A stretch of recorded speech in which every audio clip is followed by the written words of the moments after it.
Good morning. I enjoyed what Joseph said in the beginning about trust. It was my sentiments exactly. When I first was asked to speak for the community, I said trust, piece of cake, easy. Because at that point when I was asked, which is months ago, my life had a certain amount of certainty that allows me to feel and experience trust more effortlessly. My life was going along in certain ways that I was feeling like I was flowing in uncertainty, but with certain expectations. And then a month and a half ago, I was on my way. I just come back from retreat. I do yoga retreats, and this particular retreat was really empowering for me because we got bumped off our flight, and we had to spend 3 days in Jamaica, not the island, but Jamaica and Newark, and in that period of time while we were there, I was with a few of my students who are also my friends, and we just had a great time. We made lemonade out of lemons. And so by the time we got to Tulum, the retreat was just an extension of that. Even though it was shorter, the quality of it was beautiful. When I came back to my life, I felt really good. And I know some of you know what that feels like, when you're up on a good time in your life. I was planning on going on vacation to Jamaica with my son and my sister and her kids. And it was a fun trip. We were going to an all-inclusive, exciting, nannies, slides with pools. I was excited. My little kid inside of me was really excited. And then on the way to the airport that night, I got a phone call from my brother. And when my brother calls me at night, it's never good. First of all, my brother never calls me. And at night, and I looked at the phone, and siblings are connected intuitively, and I knew it wasn't a good call. And when I picked up the phone, he said, I have bad news. Mom has terminal cancer. And I felt like, I recently watched, when we were in Jamaica, Queens, we watched the movie Everest. And I kind of felt like the last scenes of that movie, they're at the top, they're getting that beautiful view, and then all of a sudden they turn and there is a cloud front coming in so quickly that you can't prepare for it. So for the past month and a half, I have been in very uncertain waters where trust has become really challenging for me. And I think most of you understand what that's like. And so the subject of trust for me has changed in my practicing it in all my affairs. I mean, even today, I moved in with my parents, and, looking at my mother every morning and seeing her decline and not battling between trusting that she has this divine order and my own wanting to, number one, make her healthy, comfortable, and keep her alive. There's that part of me that I am in conflict with for the last month and a half. So the subject of trust has been, I'm so grateful that I was asked to speak, because I've been kind of using it as a lifeline to keep me feeling relatively safe in very turbulent seas, okay?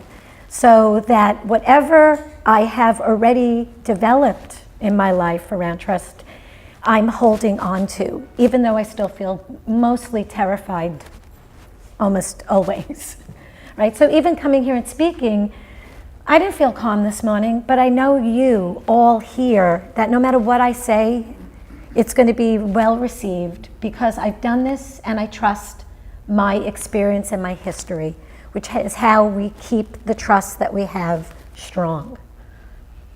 So for this gathering, I decided to talk about 3 components of trust.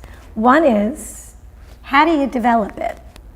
Right? It's like any other term.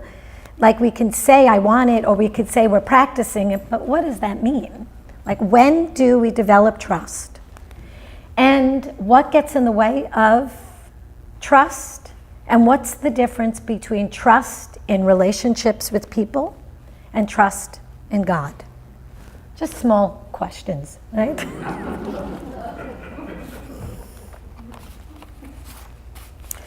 I want to start with something that I found on the internet that I thought was appropriate in defining trust in its practical terms, particularly with people. A little girl and her father were crossing a bridge. The father was kind of scared, so he asked his little daughter, "Sweetheart, please hold my hand so you don't fall into the river." The little girl said, "No, Dad, you hold my hand." "What's the difference?" asked the puzzled father. "There's a big difference," replied the girl. "If I hold your hand and something happens to me, chances are that I may let go of your hand. But if you hold my hand, I know for sure that no matter what happens, you will never let my hand go." In any relationship, the essence of trust is not in its bind. Definition for this is tighten restraints used by force, but in its bond. And the definition of bond, because they're multi-definitions for both words, is when there is a compatibility of desire between 2 people that creates connection and intimacy.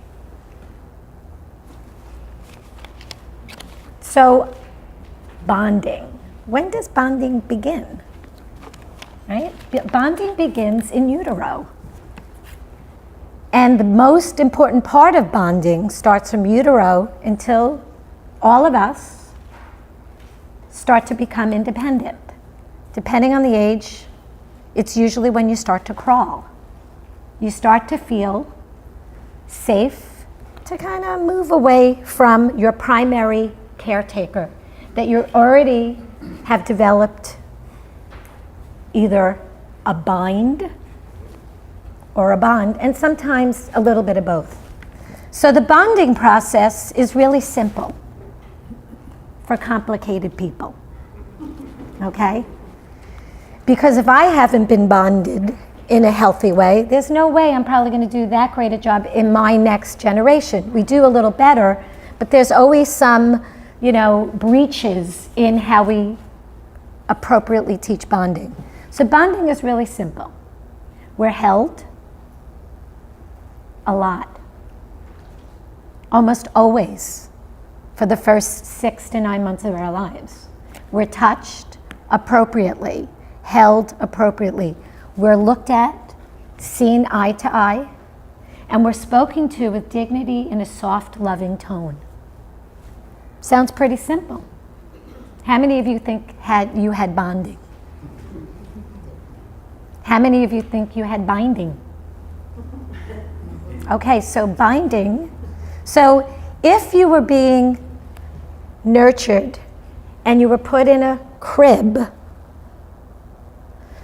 your bonding was separated. How many of you were in a crib? So right there, you already were separated from that connection. I mean, think about it. A baby's in a belly. They're getting all this bonding in there. They smell you, they hear your voice. You come out and you separate too quickly, they go into a fear and flight. And already their level of trust is broken in a way that then you spend thousands of dollars in therapy trying to figure out. Right? So I'm being relatively black and white, but I'm talking about different levels of this. I guess it was probably about, I don't even know how many years ago, I was living in Sag Harbor at the time, and my neighbors across the street wanted to breed their dog, and The dog had puppies, and they wanted to sell, they were doing it for money, and they wanted to sell the puppies. So I would hear this crying come from their backyard. That was the most god-awful sound I ever heard. And my other next door neighbor said to me, it's because they're breaking the bonding too soon. Right? So we might not see it in our little ones, because at one point in the psychology of child rearing, we were told to let them cry. How many of you heard that? Let them cry. I even had my next door neighbor say to me with my son, I think he was like, I don't even know how old, he was not crawling yet. And she said, oh, he's already manipulating you. So there's all these ways that we have obstruction to that bonding process. Now he's manipulating me at 9, and he's good at it. He does this little thing with me.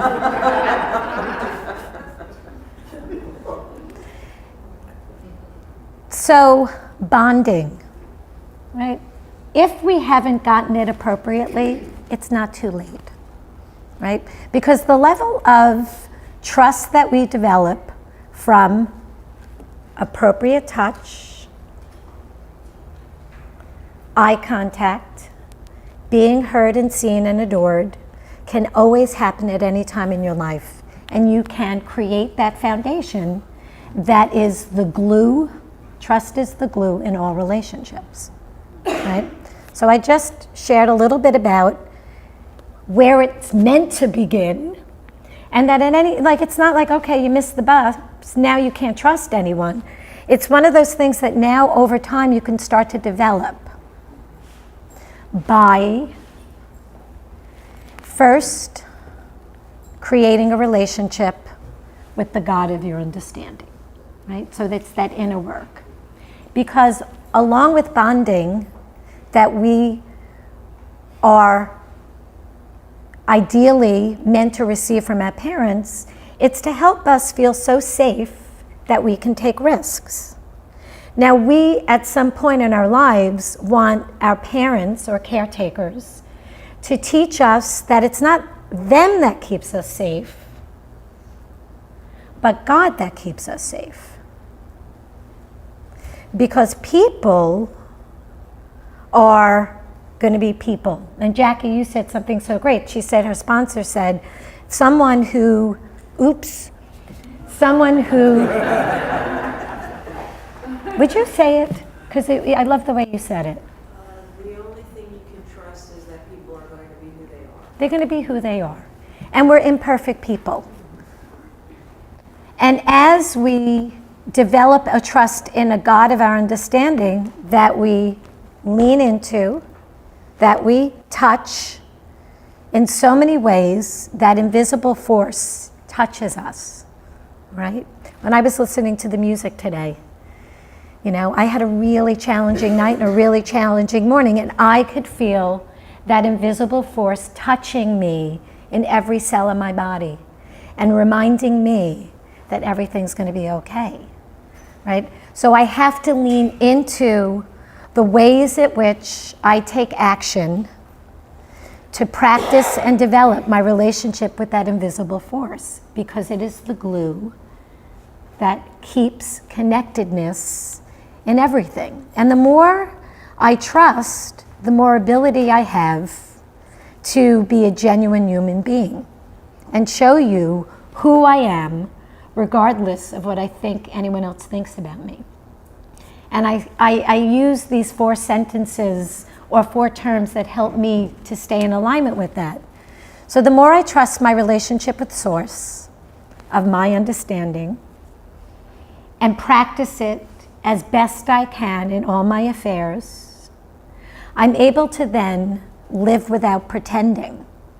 So I could get up here and let you know I'm not doing great. And that's okay. Second one is, I love without depending, because if I don't get that bonding with a higher power, if I didn't get it from my parents and I don't get it from God, we develop which is rampant in our culture today. We see it everywhere, codependency. And at the heart of every addiction is codependency, which is the disease of self-loathing that develops into self-hatred and despair if unaddressed. Right? It's incurable. You got to take your medicine every day. Right? It's not something like you're cured from. Right? Third one is, how can I listen? Because I want to help bonding, not binding. Right? I want people to be in their own holy power and authentic. So when I listen without defending, and that doesn't even mean in words. How many of us sit and you hear someone listening and you just want to jump in there and say something and protect? So how can I sit back and just listen? Fourth, how can I speak without offending? How can I speak without offending? How can I take the time to bond with my higher power, that invisible force that is with me always and everywhere, eternally, and then practice it in my interpersonal relationships, because it's in the interpersonal relationships that are the hardest to practice it. You know, my mother, who right now it's you know, I'm spending so much time with my family, and relationships with your mother, and I'm a mother, are complicated. Right? We have a long history. There is so much involved in it that I feel many times during this transition into her next phase of her life, I feel filled with grace and gratitude. And then other times I feel terrified and angry. Even I feel angry at her, you know. So it's an ongoing thing. I'd like to end this, because I got the little warning thing, with, let me find it, a quote that someone sent to me.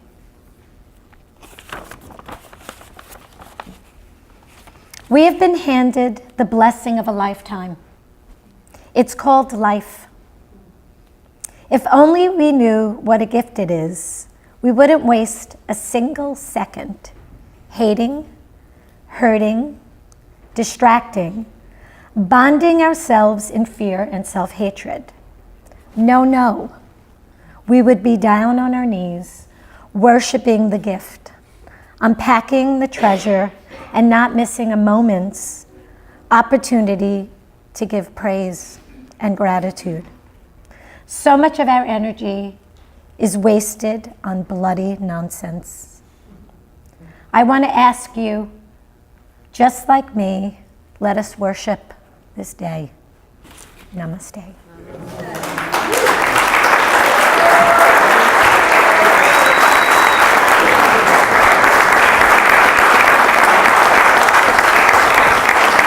Turn yourself. I'm going to shut it off.